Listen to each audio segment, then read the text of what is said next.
अस्सलाम वालेकुम। Interest rate तो ऑल टाइम हाई पर ही चल रहा है, यानी कि 20% से ऊपर पर है इंटरेस्ट रेट। तो ऐसे में कुछ स्टॉक्स ही चलेंगे, तो इसीलिए आप लोग खुद भी मेरी पिछली वीडियोस को वॉच करके देख रहे हैं कि मैं आप लोगों को वही सारे मजबूत और फाइनेंशियली स्टेबल कंपनीज के ही स्टॉक्स बता रहा हूँ। जितनी अभी पिछले 5 से 6 महीने में एक तेज़ी दिखने में आई है स्टॉक्स में, तो वो सारी स्टॉक्स में वॉल्यूम भी बहुत ज़्यादा ही अच्छे बन रहे हैं जो मैं आप लोगों को बता रहा हूँ। और अभी भी लॉन्ग टर्म के हवाले से, जबकि इंटरेस्ट रेट जो कि मैंने आप लोगों को बताया कि 20% से ऊपर पर ही चल रहा है, लेकिन वो सारे स्टॉक्स में अभी मजीद तेज़ी आना बाकी है। वो इसलिए कि वो सारे ही अपने अपने सेक्टर्स के मजबूत और हैवी वेटेज स्टॉक से। तो यहाँ मैं आप लोगों से एक बात ये बोल दे रहा हूँ कि इस वीडियो को लाजमी लाइक भी कर दिएगा, और जो भी न्यू व्यूअर्स जो ये वीडियो वॉच कर रहे हैं वो इस चैनल को सब्सक्राइब भी करें, ताकि फिर आप लोगों को इस तरह की अच्छी और बेहतर वीडियोस टाइमली मिलती रहें। तो वीडियो को लाइक और चैनल को सब्सक्राइब लाजमी कर दिया करें, क्योंकि इस 20-25 हज़ार पॉइंट्स की तेजी में तो आप लोगों ने खुद देख ही लिया कि वही सारे फाइनेंशियली स्टेबल कंपनीज के स्टॉक्स चल गए, जिन कंपनीज की अर्निंग्स भी मुसलसल बेहतर ही आ रही थी और उनकी सेल्स भी बढ़ी रही थी। तो जैसे ही एक KC 100 में बाउंस बैक आया है और जैसी बाइंग जनरेट हुई है और IMF की जो न्यूज़ें आई हैं, तो किस तरह से आप लोगों ने खुद देखा कि 40,000 से KC 100 ने जो सपोर्ट बना के कंटिन्यूसली अपवर्ड की तरफ ही गया है, तो 20 से 22-25 हज़ार पॉइंट्स की तेजी KC 100 ने दे दी, और आप लोगों ने खुद बहुत ज़्यादा ही अच्छे प्रॉफिट्स भी बुक करे। तो अभी भी जितने भी लोगों ने स्टॉक्स को बाय नहीं करा है, तो वो इस वीडियो को कम्प्लीटली वॉच भी कर लें, ताकि फिर आप लोगों को अब स्टॉक्स की बाइंग करने में भी आसानी हो जाए। इसके अलावा डिसीजन मेकिंग, खास तौर पे जब आप लोग स्टॉक्स को बाय कर रहे हो, तो फिर आप लोग वो फाइनेंशियली स्टेबल कंपनीज के स्टॉक्स को बाय करें जिन कंपनीज की अर्निंग्स और सेल्स चली रही हैं, और जिस तरह से इंटरेस्ट रेट इतना ज़्यादा हाई पे चल रहा है, लेकिन वो स्टॉक्स आप लोगों को डिविडेंड्स और पे आउट्स भी देते रहेंगे, ताकि फिर आप लोगों की जो इन्वेस्टमेंट्स है, तो उसके रिटर्न में फिर आप लोगों को प्रॉफिट भी अच्छा मिलता रहेगा जो स्टॉक्स आपने बाय करे हुए। और वैसे भी इलेक्शन जो है वो तो 8 फरवरी को ही होना है, और इलेक्शन के बाद कोई सी भी हुकूमत आए, लेकिन मार्केट और KC 100 जो है वो अपने पॉइंट्स को एडजस्ट करते हुए चलेगा। यानी कि अगर कोई बेहतर इकदाम जो हुकूमत आती है वो कदम उठा लेती है, तो फिर जो कंपनीज़ की अर्निंग्स है वो कंपनीज़ की अर्निंग भी बढ़ जाएगी, और जो IMF के प्रोग्राम में पाकिस्तान चल भी रहा है और IMF की शराइत जो है पाकिस्तान उन शराइत पे अमल भी कर रहा है, तो फिर जैसे ही एक सपोर्ट KC 100 बना लेता है, और जैसे कि अभी KC 100 की 62,000 की मजबूत सपोर्ट बन रही है, तो फिर यहाँ से बिल्कुल बाइंग जनरेट हो सकती है।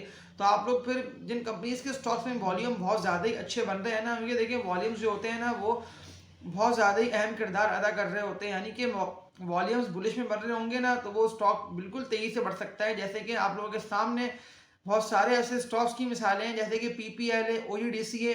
OGDC तो कंटिन्यूसली बढ़ ही रहे। OGDC का बता ही दिया कि OGDC का जो स्टॉक है वो 170-180 रुपये तक जा सकता है। तो अभी भी जो कि OGDC 145 से ऊपर पे ट्रेडिंग कर रहा है, तो ये अभी मजीद यहाँ पर तेजी से बढ़ सकता है। तो बहुत ज़्यादा ही अच्छा काम भी हो रहा है, वॉल्यूम भी कंटिन्यूसली बन ही रहे हैं। तो इसीलिए मैं आप लोगों से इस तरह के स्टेबल कंपनीज के स्टॉक्स में इन्वेस्टमेंट का बोल रहा होता हूँ। लेकिन ज़्यादातर लोगों के सवाल तो ये आ रहे होते हैं कि पैनी स्टॉक्स का आप बताते नहीं है, जबकि मैं पैनी स्टॉक्स का आप लोगों को इसीलिए बाय करने से मना कर रहा होता हूँ। उसके बताने को तो मैं आप लोगों को बता सकता हूँ कि वो WTL को आप लोग बाय कर लें, सिनर्जी को बाय कर लें, कॉसम को बाय कर लें, GGL, GGL को आप लोग बाय कर लेंगे, बढ़ जाएगा। लेकिन हकीकत में ऐसा नहीं है। वो इसलिए कि ये सारी कंपनीज की जब से इंटरेस्ट रेट इतना ज़्यादा तेजी से बढ़ा है ना, आप लोग खुद भी देख रहे हैं कि इंटरेस्ट रेट जो है वो कंटिन्यूसली बढ़ ही रहा था, और बढ़ते बढ़ते जब एक अपने हाई पे चला गया इंटरेस्ट रेट, जो कि 20% से भी ऊपर पे चला गया, तो जिन कंपनीज का मैंने आप लोगों के सामने नाम लिया, तो इन सारी कंपनीज की अर्निंग्स और सेल्स के अलावा भी बहुत सारी ऐसी कंपनीज हैं जो सारे छोटे में पैनी स्टॉक्स में ही आती हैं सारी कंपनीज। तो खुद आप लोगों ने देख ही लेंगे फिर कितनी ज़्यादा तेजी से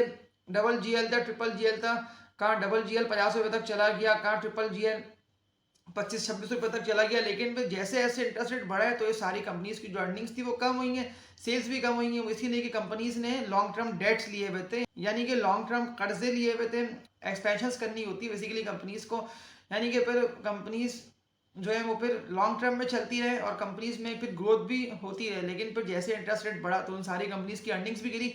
लेकिन फिर KC 100 को जो सही मायनों में जो सपोर्ट मिली है ना, वो KC 100 को 38,000 पे आके सपोर्ट मिली, 40,000 पे आगे मिली है। और वहीं से सारे वही हाई वेटेज स्टॉक्स ने KC 100 को सहारा दिया, जिनका मैं आप लोगों को बता रहा होता हूँ, जिसमें ईफर्ट है, एग्रो कॉर्पोरेशन है, FCPL है, यानी कि एग्रो का ग्रुप है। इसके अलावा ऑयल सेक्टर है, इसने भी मार्केट को सहारा दिया। पावर सेक्टर है, मैं पावर सेक्टर का भी देखें आप लोगों को बता रहा था कंटिन्यूसली, इसमें हब पावर कंपनी आती है। तो आप लोगों ने खुद देख ही लिया कि हब पावर कंपनी का स्टॉक भी कितना ज़्यादा तेजी से बढ़ा, यानी कि देखिए हर सेक्टर के एक दो तीन स्टॉक्स हर सेक्टर के कितना ज़्यादा तेजी से बढ़े। SNGP का आप लोगों ने खुद देख ही लिया कि SNGP कहाँ पे ट्रेडिंग कर रहा था, यानी कि 40-45 रुपए पे तो मैं आप लोगों को कंटिन्यूसली बताना स्टार्ट कर ही दिया था कि आप लोग एसएनजीपी के स्टॉक को बाय करें।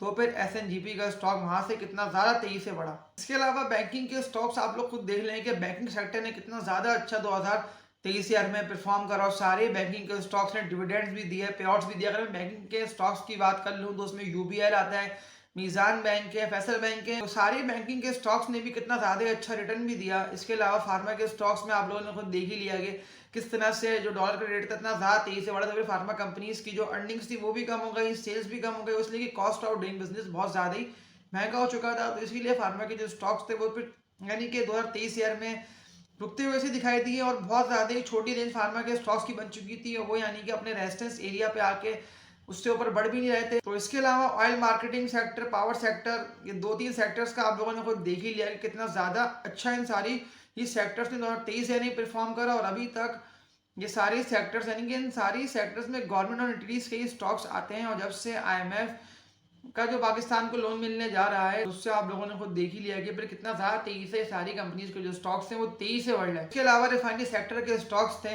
जिसमें Attock refinery, national refinery, Pakistan refinery. तो फिर रिफाइनरी सेक्टर ने भी कितना ज़्यादा ही अच्छा परफॉर्म किया। तो इसीलिए आप लोगों ने खुद देख ही लिया कि मैं आप लोगों को इसीलिए सारे ऐसे फंडामेंटली स्ट्रॉन्ग स्क्रिप्ट्स ही बता रहा हूँ। जबकि लोगों के सवाल तो ये आते कि पेनी स्टॉक्स आप लोग बताएं। देखिए पेनी स्टॉक्स का ना अभी टाइम नहीं, जब वक्त पेनी स्टॉक्स का आएगा तो मैं आप लोगों को बिल्कुल बताऊंगा पेनी स्टॉक्स। लेकिन अभी जो है ना इस वक्त वो फाइनेंशियली स्टेबल कंपनीज कोई चलना है, यानी कि कुछ स्टॉक ही चलेंगे। क्योंकि देखिए अभी इंटरेस्ट रेट तो बहुत ज्यादा ही हाई पर है, लेकिन इसमें ऐसे में कुछ स्टॉक्स ही चलेंगे। इस स्टॉक्स में आप लोगों को तेजी भी दिखने में आ सकती है और एक अच्छा प्रॉफिट भी आप लोगों को उन्हीं सारी कंपनीज के स्टॉक्स में हासिल हो सकता है। फाइनेंशियली स्टेबल कंपनीज की बात कर लेता हूं तो जिसमें पीपीएल है, ओईडीसी है, मारी पेट्रोलियम है, सुई नॉर्दर्न गैस पाइपलाइंस है, यूनाइटेड बैंक लिमिटेड है, बेस्ट वे सीमेंट है, ईफर्ट है, एंग्रो कॉर्पोरेशन है, सिस्टम्स लिमिटेड है, एवेंसियन है, ऑक्टोपस है।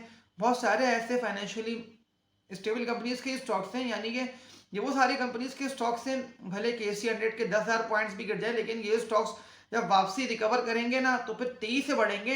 वो तो आप लोगों ने अभी इस दफा की 20-25,000 पॉइंट की तेजी में देख ही लिया कि कितना ज्यादा तेजी से वो सारे स्टॉक्स बढ़े हैं। तो फिर अभी भी यही जो मैंने आप लोगों के सामने नाम रखे हैं ये सारी कंपनीज के स्टॉक्स में ही मजीद तेजी आ सकती है। वो इसलिए कि ये सारी KC 100 में आते हैं और सारी ब्लू चिप स्टॉक्स थे और हैवी वेटेज KC 100 के स्टॉक्स है। तो पेनी स्टॉक्स की अब देखिए जो मैं आप लोगों को मना कर रहा हूँ ना बाइंग करने से, वो मैं आप लोगों को इसीलिए मना कर रहा हूँ कि फिर पेनी स्टॉक्स में आप लोगों को हार इसलिए हो सकती है क्योंकि देखिए अगर कोई भी ऐसा पेनी स्टॉक है जैसे कि के इलेक्ट्रिक है वो तेजी से बढ़ा, या सिनर्जी है वो तेजी से बढ़ा, तो देखिए ऐसे में आप लोग अगर पेनी स्टॉक्स को बाय करना है ना तो फिर आप लोग बहुत ज्यादा ही डिप पे बाय करें। यानी कि अगर कोई भी पेनी स्टॉक अपना डिप मान लेना यानी कि अच्छा खासा नीचे की तरफ आ जाए तो फिर नीचे की तरफ आप लोग पेनी स्टॉक को बाय करें, ताकि फिर जब एक तेजी हो ना यानी कि एक बुलिश ट्रेंड है तो फिर आप लोगों की बारी खास तौर पर जल्दी आ जाए और फिर आप लोगों को एक अच्छा कैपिटल गेन भी पेनी स्टॉक में हासिल हो जाए। लेकिन बहुत ज़्यादा ही जब पेनी स्टॉक अपने हाई पे हो ना यानी कि अच्छा खासा बढ़ा हो तो फिर आप लोग अच्छा खासा बढ़े में ना पेनी स्टॉक को बाय ना करें। और जब वो पेनी स्टॉक बहुत ज़्यादा ही गिरता है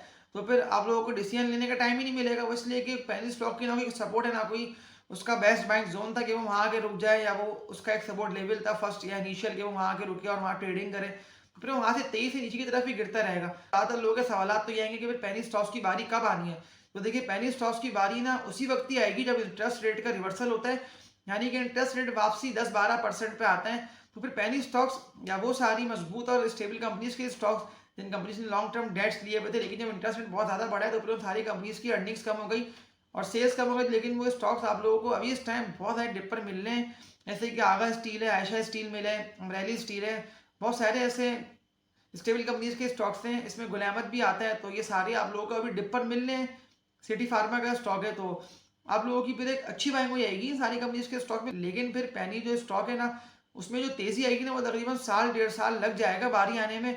और पेनी स्टॉक्स के आप लोग खुद भी देख लेते हैं कि ना मतलब कोई डिविडेंड्स भी नहीं होता ना पे आउट्स होते हैं। और डिविडेंड्स और पे आउट्स के लिए जो मैंने आप लोगों के सामने कंपनीज के नाम रखे हैं ना, जिसमें ईफर्ट है, एग्रो कॉर्पोरेशन है, सिस्टम्स है, EPCL है, तो ये सारे फिर डिविडेंड्स और पे आउट्स वाले स्टॉक्स है। या फिर ऑयल सेक्टर के स्टॉक्स में आप लोग बाइंग कर लें, पावर के स्टॉक्स में बाइंग कर लें, ये सारी बेहतर कंपनीज के स्टॉक्स हैं। जो देखिए जैसे ही सर्कुलर डेट जो कि गर्दिशी कर्जा है ये कम होता है और कंपनीज को जो कि 1270 अरब रुपए मिलने भी है, तो उससे जो कंपनीज का कैश फ्लो भी अच्छा हो जाएगा। क्योंकि गवर्नमेंट की ऑन एंटिटीज हैं, गवर्नमेंट की जो एंटिटीज हैं उसमें फिर एक तेजी से बाइंग जनरेट हो जाएगी। इसीलिए आप लोग खुद भी देख रहे हैं कि सारी जो कि गवर्नमेंट एंटिटीज हैं तो वो सारी गवर्नमेंट एंटिटीज भी अच्छा खासा बढ़ चुकी है और वॉल्यूम्स भी आप लोग खुद देख रहे हैं कि करोड़ों शेयर्स का काम भी हो रहा है पिछले 6-8 महीने से। हर रोज आप लोग देख रहे होते हैं कि मैं आप लोगों को कंपनीज के टेक्निकल एनालिसिस करके ही बता रहा होता हूँ, ताकि फिर आप लोगों की जो इन्वेस्टमेंट है ना वो आप लोगों की फंडामेंटली स्ट्रॉन्ग स्किल्स में हो जाए, ब्लू चिप स्टॉक्स में हो जाए, ताकि फिर जब तेजी हो तो फिर एक अच्छा कैपिटल गेन भी आप लोगों को हासिल हो।